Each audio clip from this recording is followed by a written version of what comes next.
오늘은 어버이 주일인데 이런 말이 있더라고요. 훌륭한 부모 밑에서 훌륭한 자녀가 온다.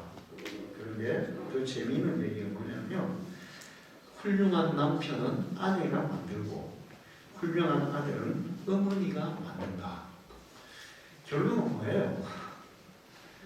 누가 그 일을 한다는 거예요? 아내가, 어머니가. 그러니까 결론적으로 말하면 한 가정의 여인이 그 역할을 그렇게 한다는 건데 어머니와 아내의 역할이 그렇게 중요하다는 것입니다. 목련꽃 그늘 아래서 베르트레의 편지를 읽노라. 그 시를 쓰신 우리나라 아주 유명한 우리가 학교 다닐 때 교과서에 많이 올라온 시들이 있어요. 박목을 시인이에요. 박목을 시인의 아들은 박동규 장로님이에요. 서울대 교수셨어요.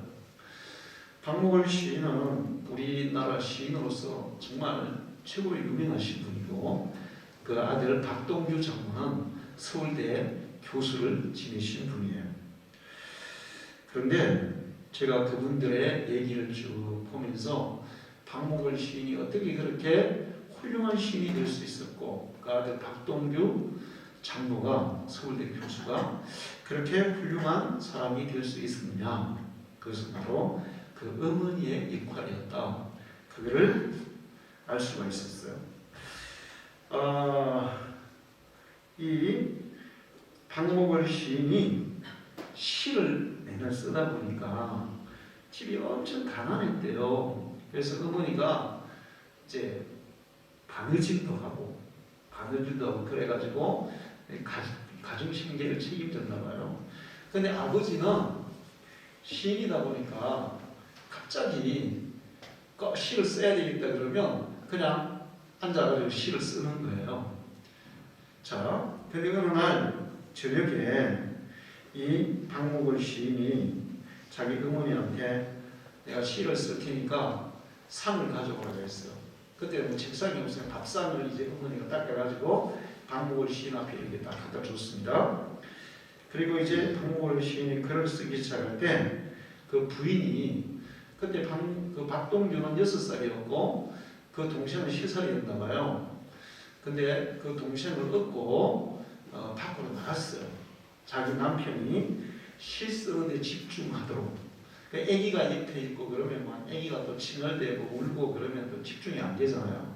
박동규는 그냥 옆에 놔두고 아기만 얻고 이제 동네 다른 집으로 가서 이제 좀 있다가 온다면서 나갔습니다. 그런데 그때는 통행금지가 있었어요. 12시가 돼도 안 오는 거예요.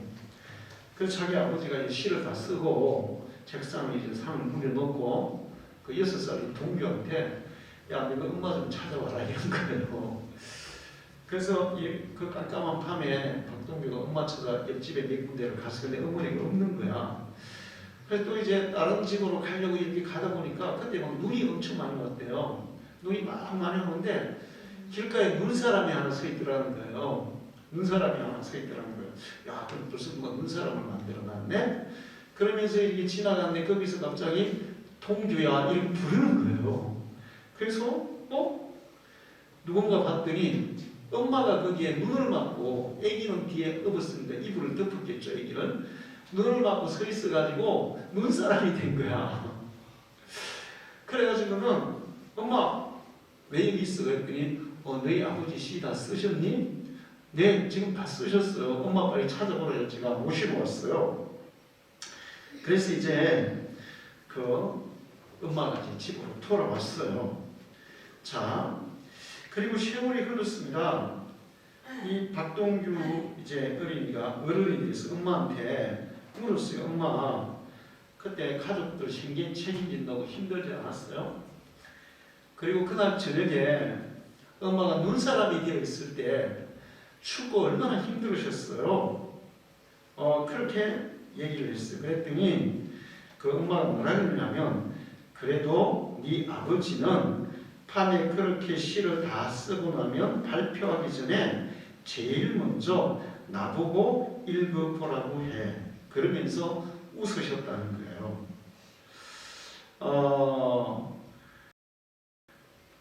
자기에게 제일 먼저 시를 한번 읽어보라고 하는 거기에 마음이 감동이 돼서 그 기쁨을 가지고 그냥 생계를 다 책임지고 눈사람이 되도록 시를 다 쓸 때까지 밖에서 기다려주고, 그렇게 한 아내의 내조가 있었기에 박목을 시인이 우리나라 최고의 시인이 될 수 있다, 이런 생각이 들었어요. 그러면 이제 박동규 교수는 어떤 사람이냐, 그 아들이 박동규 서울대 교수인데 장로님이세요. 이 어머니가 예수를 믿는 사람이겠어요? 안 믿는 사람이겠어요? 이렇게 하는 사람은 안 믿는 사람은 못해요. 믿는 사람이에요. 얼마나 믿음이 좋냐면 박동규 교수가 결혼을 했는데 결혼할 때 자기 부인이 예수를 안 믿는 사람이었어. 근데 결혼을 하고 나서 그 시어머니 되는 자기 어머니가 그 며느리의 손을 잡고 교회로 데려간 거예요. 며느리가 시어머니 가자고 한다고 잘 안 가죠. 근데 순순히 따라갔대요. 그리고 날 세월이 흘렀는데 이제 박동규 교수는 어릴 때부터 믿었고 이 사람은 이제 결혼하고 믿었는데 이 며느리, 자기 부인이 자기보다 믿음이 훨씬 좋다는 거야. 그래서 1년에 3개월은 해외에 봉사활동을 다닌다는 거예요. 뭐 아프리카니 저 어려운 나라들 가가지고 아이들 막 이렇게 이렇게 돌봐주고 막 지원하고 이런 거. 그래서 화가 나가지고 자기 엄마한테 막 짜증을 부렸대. 아니 여자가 말이야 살림을 좀 해야지. 맨날 바꿔놓고 나들고 막 그랬더니 엄마가 뭐라 그랬냐면, 야야 그러지 마라. 네가 못한 거를 네 아내가 하는 거다. 이렇게 얘기했다는 거야. 얼마나 믿음이 좋아요. 응? 자, 그런데 이제 이 박동규 교수가 초등학교 6학년 때 6.25 전쟁이 터졌어요. 그때 동생 2명이 있었는데 아버지가 박동규 초등학교 6학년 때 동규한테 야 저기 공사문 내려오니까 내가 피난 가야 되니까 너는 네 엄마를 잘 지켜라. 이렇게 얘기하고는 혼자 피난을 가버린 거야. 그래가지고 이제 뭐 북한군이 막 내려오니까 뒤에 이제 자기 엄마하고 동생 2명하고 같이 이제 피난을 내려갔어. 그래서 평택까지 피난을 간 거예요. 그러니까 이제 뭐 먹을 것도 없고 그러니까 막 어떻게 해가지고 어떤 집 그 처마 밑에서 이제 평택에서 잠시 이렇게 살게 되는데 먹을 게 없잖아. 그래서 엄마가 뭐 이렇게 뭘 해가지고는 거기 호박잎이 많이 있었는데 그 주인집에 그 호박잎을 따가지고 거기를 뭘 싸가지고 그걸 가지고 애들 먹였다는 거야. 근데 이제 매일 그걸 먹으니까 호박잎이 어떻게 되겠어요?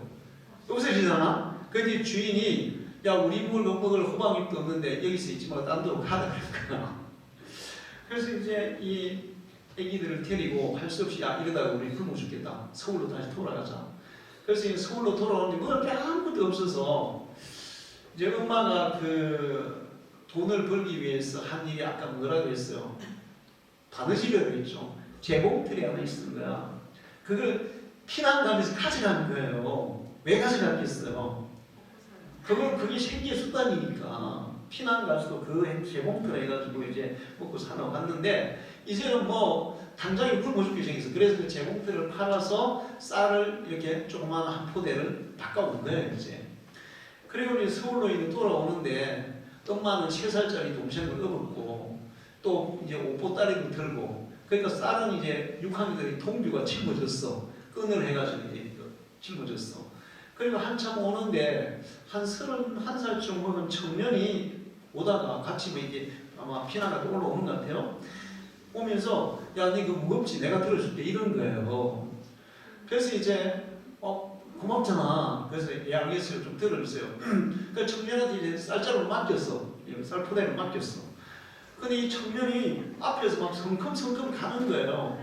엄마는 애기 없고 보따리 들고 빨리빨리 못 쫓아가는 거야. 그래서 동규가 막 그 청년 따라 계속 막 쫓아갔어요. 근데 점점점 엄마하고 멀어지는 거예요. 근데 이제 별 걱정 안 하고 간 거는 길이 하나밖에 없어. 외길이니까 엄마가 나 계속 따라오시면 만나겠지. 하고 갔는데 이제는 한참 가다 보니까 엄마가 안 보여요. 이제 안 보여도 그 청년을 따라가야 이제 살포대를 그걸 지키잖아요. 따라가는데 보니까 두 갈래 길이 나온 거예요. 근데 이 청년이 계속 가려는 거예요. 그래서 저 아저씨 이제 내려주세요. 제가 여기서 내가 치고 갈게요. 그랬더니 이 청년이 안 내려주고 그냥 가버리는 거예요. 처음부터 의도가 있어요. 그지? 그래가 쌀포대를 치고 가버렸어. 근데 이제 통주가 이제 고민이 생겼어. 자, 여기서 쌀포대를 따라갈 것이냐, 아니면 내가 여기서 엄마를 기다려야 될 것이냐, 여러분 어떻게 해야 되겠어요? 두 갈래 길인데. 어떻게 하겠어요? 감수는 어떻게 하겠니 그럴 때? 저요? 6학년이야. 지금은 쫓아가가지고 다 빼앗아 근데 일찍 봐. 6학년이야. 두 갈래 길이에요. 엄마를 기다리고. 그래. 그래서 통주가 고민에 빠진 거예요. 따라가서 쌀집을 지켜야 되냐, 여기서 내가 엄마를 기다려야 되냐. 만약에 내가 쌀집을 쫓아가다가 엄마가 다른 길로 가버리면 이제 영영 어떻게 되는 거예요? 입이 헤어져야 되잖아요. 그래서 그냥 그 자리에 앉아서 울고 있었어요. 그러니까 청년은 그냥 가버린 거야. 쌀집을 뺏긴 거죠. 근데 이제 엄마가 왔어요. 엄마가 와서는 딱 보니까 쌀집이 없잖아요. 야, 쌀집을 어떻게 됐냐? 그랬더니 그 청년이 너무 빨리 가가지고 두 갈래 길에 났는데 빨리 가가지고 제가 못 쫓아갔어요. 왜 못 쫓아갔니?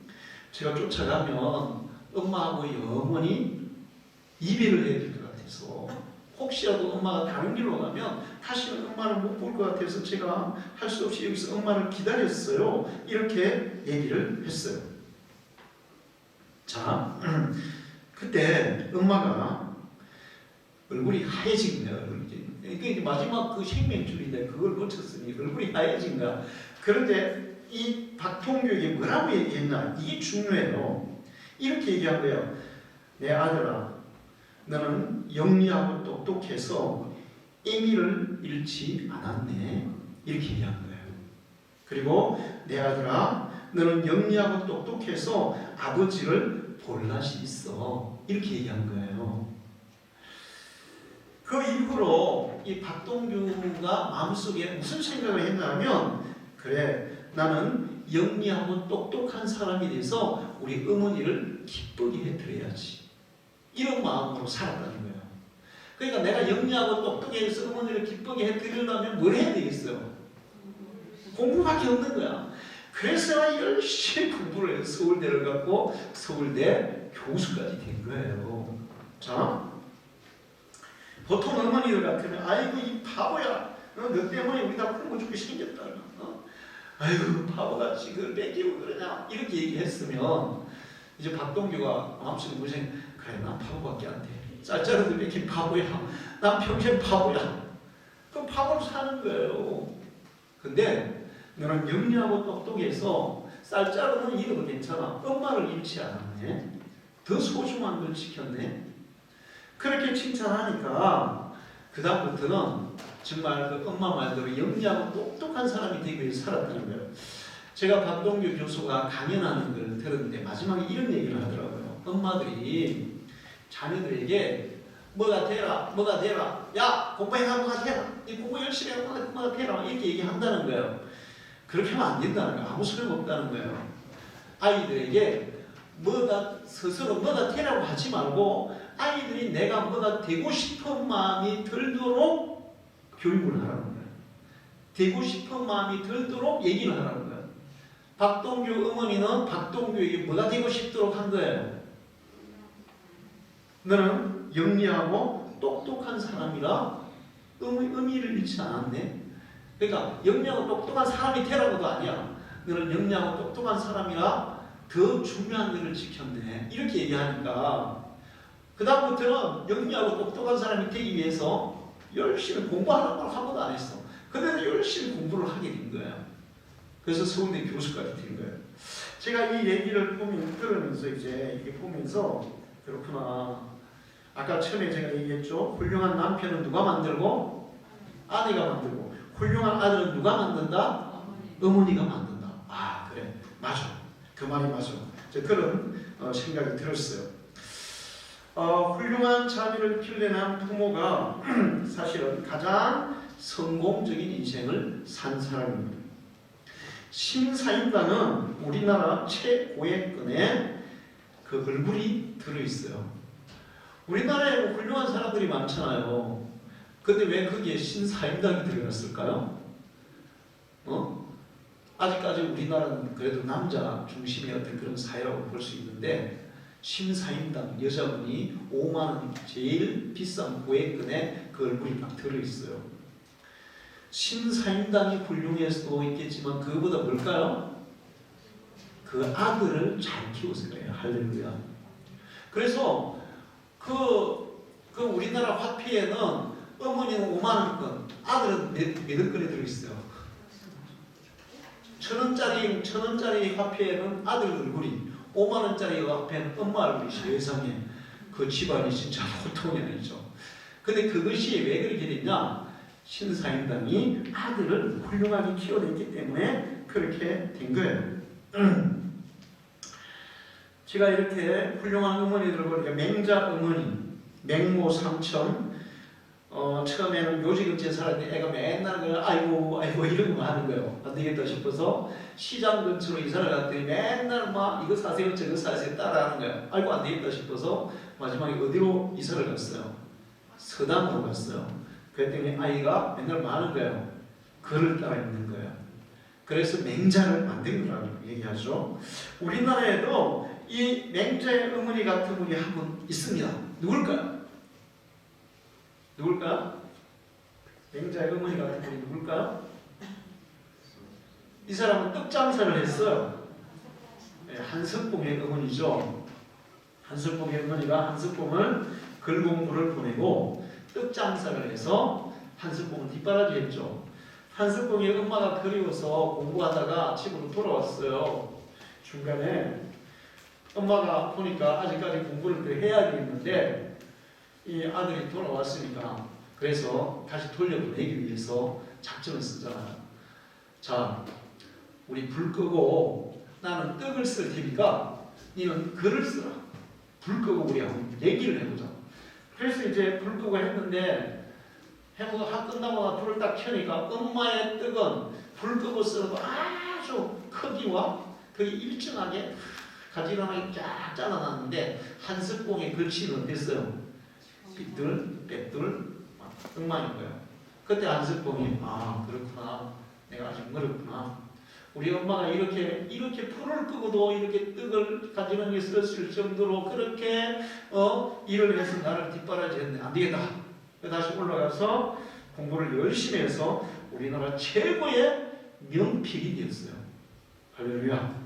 자, 그런가 하면 이제 믿음의 어머니, 어거스틴의 어머니, 이 어거스틴의 어거스틴 아들이 얼마나 개망난인지 17살 때 창녀하고 사이에서 아기를 낳는, 진짜 제가 얼마 전에 TV에 잠깐 봤는데 요즘 우리나라 위기의 청소년들, 중학생이 아기를 낳는 거야.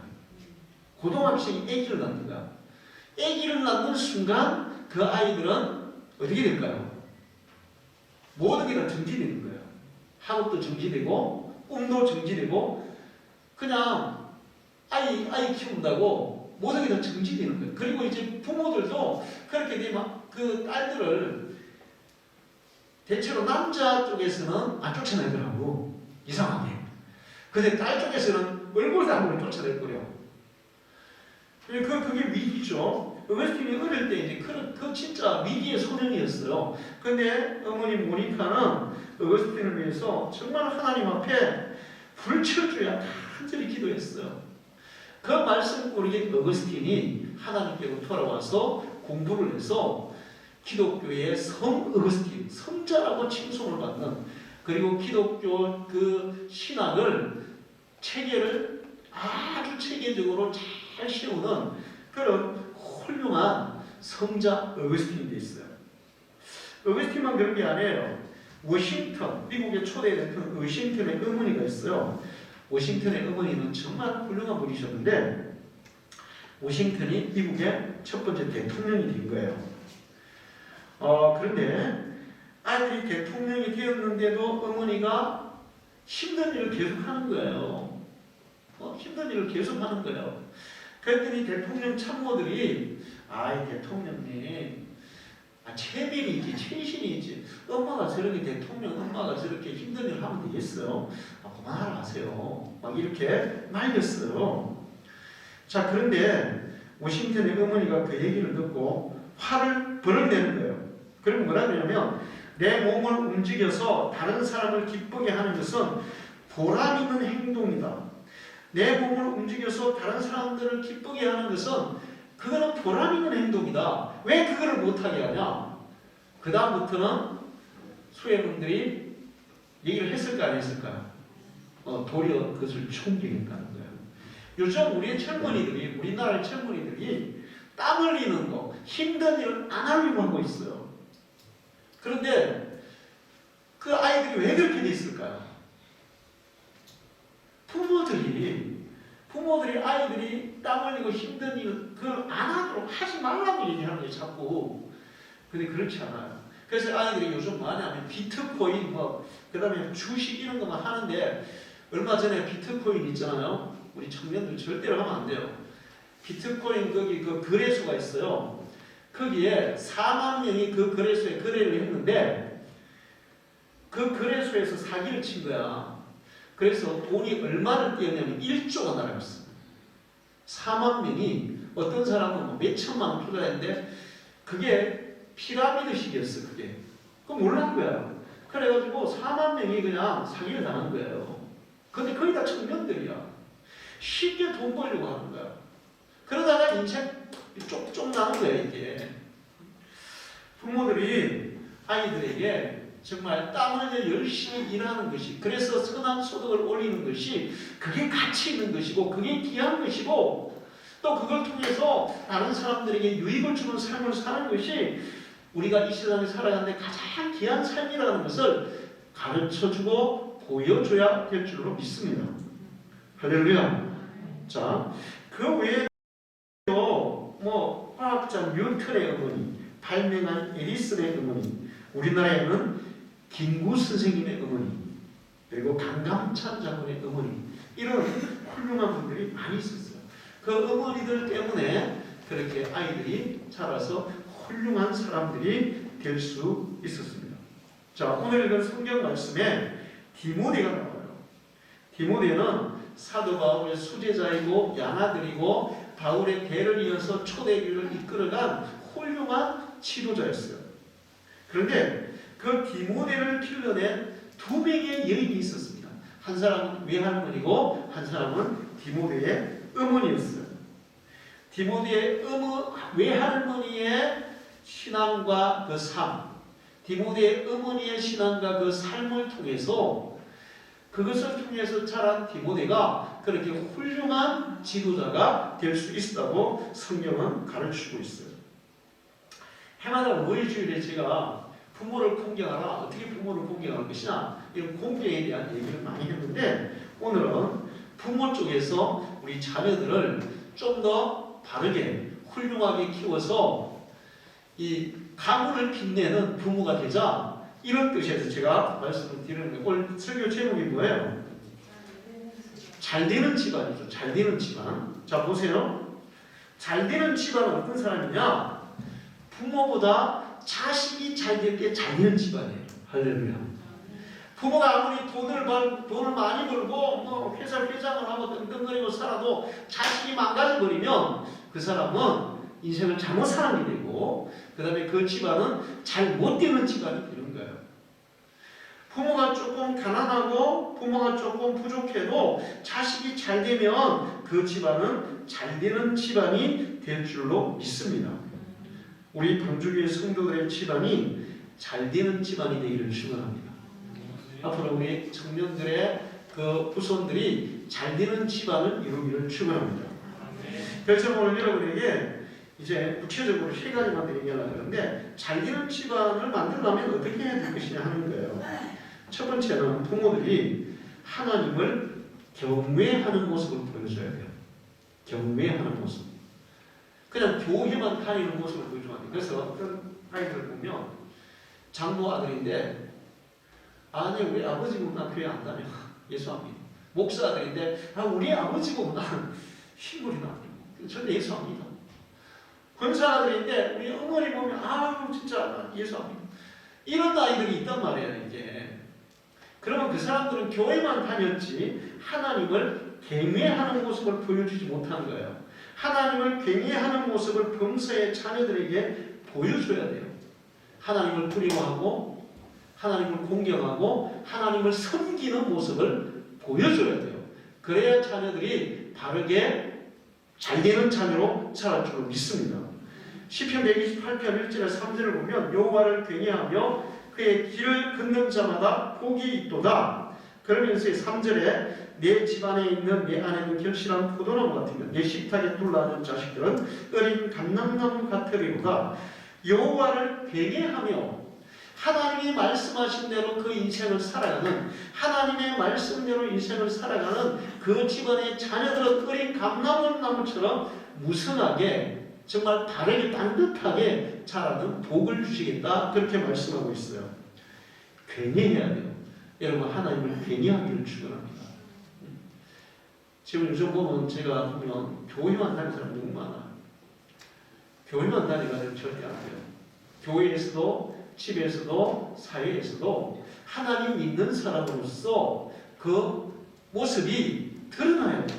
자식들이 볼 때 우리 엄마 우리 아버지는 정말 예수 믿는 사람이야. 저분들이 저렇게 사시는 거 보면 정말 예수 믿는 사람이야. 아까 그 박동규 교수 얘기했죠. 그 어머니가 아버지에게 하는 그런 행동, 그 아이에게 하는 행동, 그리고 또 워싱턴의 어머니가 그 자식에게 대통령이 됐음에도 불구하고 그 자식에게 하는 말들, 그런 삶들, 그런 것은 바로 하나님을 경외하는 사람들의 모습이에요. 할렐루야. 자, 원종수 권사라고 그 암 전문 의사 간증이 많이 있었는데 그분이 그 옛날에 지금부터 한 20년 전에 일주일에 수입이 30만 불이라고 했어요. 30만 불. 30만 불 계산이 되잖아요. 네가 일주일에 수입이 어마어마하죠. 근데 그분이 그렇게 정말 예수도 잘 믿고 훌륭한 사람이 되고 훌륭한 의사가 되고 그 다음에 믿음의 명문 가정을 이루었어요. 그래서 그분이 믿음의 명문 가정을 이루라 이런 얘기를 했는데 그렇게 될 수 있었던 것은 그 어머니가 하나님을 경외하는 모습을 어릴 때부터 그 아들에게 보여준 거예요. 할렐루야. 그래서 폐결핵에 걸려가지고 죽을 위기가 찾아온 거예요. 그러면 이제 사람들이 이제 거의 다 죽게 돼 있어. 병원에서는 안 된다 그러고. 그러면 이제 거의 포기합니다. 그냥 포기하고 그냥 자살하거나 아니면 그냥 이생을 포기해요. 근데 어머니가 기도하는 모습들을 보고 자랐잖아요. 새벽에 하나님 앞에 간절히 부르는 모습을 보고 자랐죠. 그래서 그냥 산으로 올라가서 그냥 하나님의 죽기를 각오하고 기도하는 거예요. 금식하고 기도하는 거예요. 근데 어느 날 새벽에 그렇게 기도하기 새벽에 주님이 찾아오셨어요. 그리고 그의 머리를 만지고 발끝까지 만졌어요. 그러면서 그의 폐결핵이 깨끗하게 그 자리에 치료가 됐어요. 할렐루야. 그때 물었어요. 주님, 왜 이 시간에 저를 찾아오셨습니까? 네 엄마가 나를 찾는 그 시간, 네가 나를 찾던 그 새벽에 나도 너를 찾아왔다. 할렐루야. 여러분이 하나님을 찾는 그 시간에 여러분이 하나님의 손길이 필요할 때 하나님이 찾아올 줄로 믿습니다. 자녀들에게 그런 모습들을 보여주는 여러분이 되기를 축원합니다. 두 번째는 뭐냐면 기도한 어머니, 기도하는 부모가 되어야 됩니다. 기도하는 자녀들은 결코 망하지 않아요. 반드시 성공하고 잘되게 되어 있어요. 돈을 많이 벌어주려고 하지 말고 기도의 유산을 많이 물려주기를 축원합니다. 기도로 자란 자녀들은 잘되는, 반드시 복을 받고 잘되는 그런 결과가 역사 속에 막 수없이 많아요. 할렐루야. 자, 우리 찬양을 한번 부르겠어요. 어머니 은혜를 기도하세요. 어머니 은혜가 아니고 어머니의 기도.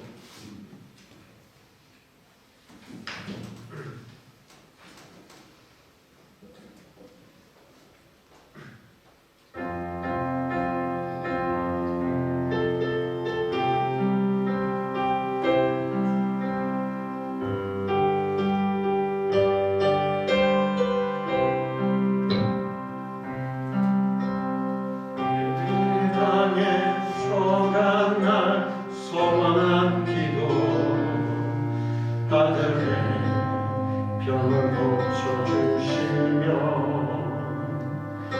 주의 종이 되게 하렵니다. 간절하게 기도하신 어머니, 죽음에서 건져주신 주님의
사랑하는 주님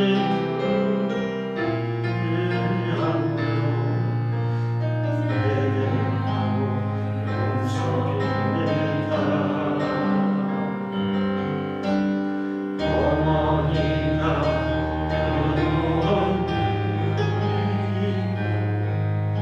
이제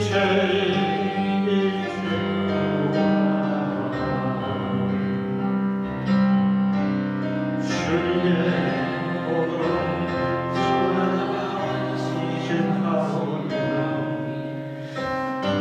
아버지여 받아주소서. 내 평생 소원이 걷들 내 평생 소원이 걷들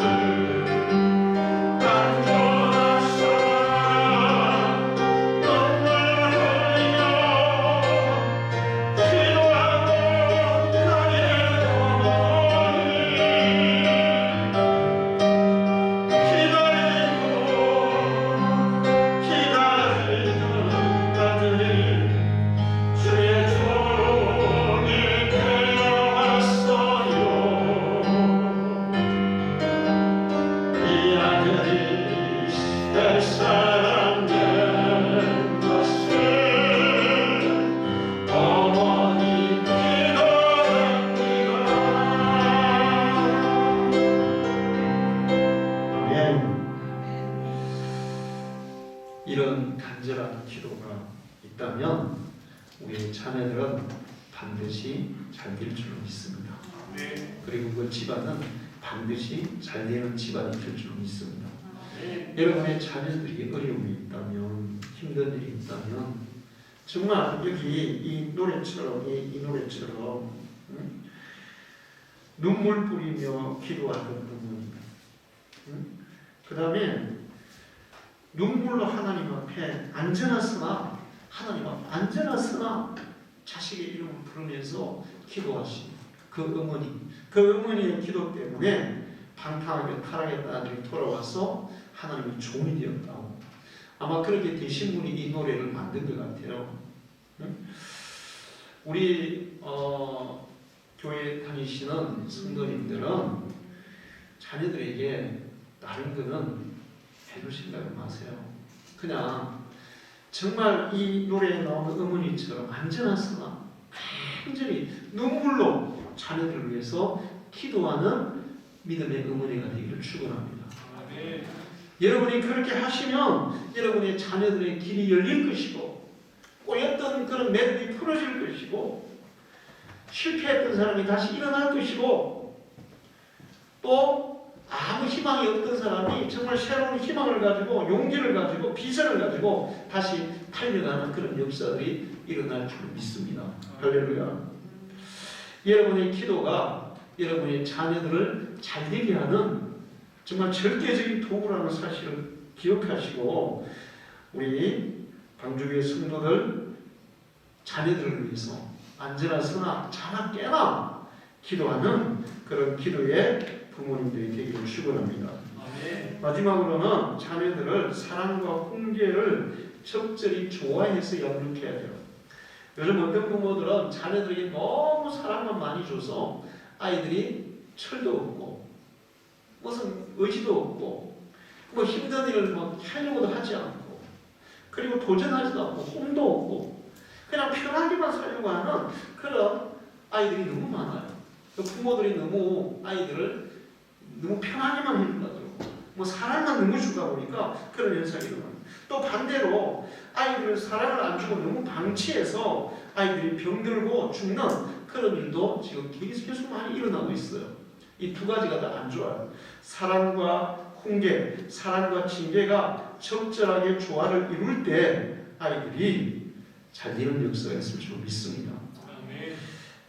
그 박동규 교수가 이런 얘기 하더라고요. 사람들이 자기 자식이 공부 잘하는 놈, 또 성공하는 놈 되기를 바라는데 부모들이 공부 잘하는 놈으로 만들려고 하지 마라. 자기가 서울대 교수를 해보니까 서울대 오는 애들 있잖아요. 어떤 애들이 서울대 올까요? 자, 서울대 오는 애들 보니까 공부에 환장한 놈들이라는 거예요. 공부에 환장한 놈들. 이 공부에 환장하는 거는 부모들이 시킨다고 할 수 있어요. 본인이 막 하고 싶고 본인이 하려고 해야 이게 환장하지 남이 시킨다고 되는 게 아니에요. 그러니까 공부 잘하는 놈으로 키우려고 하지 말고 공부에 환장하는 놈으로 키워라. 그러려면 공부하고 싶어 하는 마음이 들도록 아이들을 양육하라는 거예요. 아까 얘기했잖아요. 얘는 영리하고 똑똑해서 난 우리 엄마한테 정말 영리하고 똑똑한 사람이 될 거야. 그러려면 공부하는 것밖에 없어. 사람 아이들에게 사람다운 삶의 욕망을 가지도록 뭔가가 되려고 하는 게 아니라 정말 사람다운 삶으로 살아가는 욕망을 가지도록 그런 마음을 가지도록 아이들을 키워야 하는데 그게 뭐냐면 적절한 사람과 훈계가 조화될 때 그런 것들이 가능하다는 거예요. 우리 방주교회에서 앞으로 이런 훌륭한 믿음의 자녀들이 나타나기를 축원합니다. 그래서 여러분의 가정, 가문이 믿음의 명품 가문을 이루고 정말 잘되는 집안을 이루시기를 축원합니다. 기도하겠습니다. 하나님 아버지 감사합니다. 오늘은 어버이 주일입니다. 하나님은 끊임없이 명품을 공개하라 우리에게 가르쳤습니다. 그 말씀을 열심히 실천하며 살아가는 우리 방주의 성도들이 될 줄 믿습니다. 오늘은 우리 부모님들이 우리 자녀들을 정말 하나님의 뜻대로 바르게 잘 키워서 믿음의 명품 가문을 이루고 잘되는 집안을 이루고자 하는 말씀을 전했습니다. 우리가 다른 것을 못하더라도 정말 자녀들에게 믿음의 본을 보이고 자녀들을 위해서 정말 간절히 불철주야 눈물로 기도하는 사람이 되어서 우리의 자녀들에게 잘되는 우리 집안이 잘되는 그런 하나님의 놀라운 축복의 역사들을 보는 믿음의 사람들이 되게 해 주옵소서. 예수님의 이름으로 기도합니다. 아멘.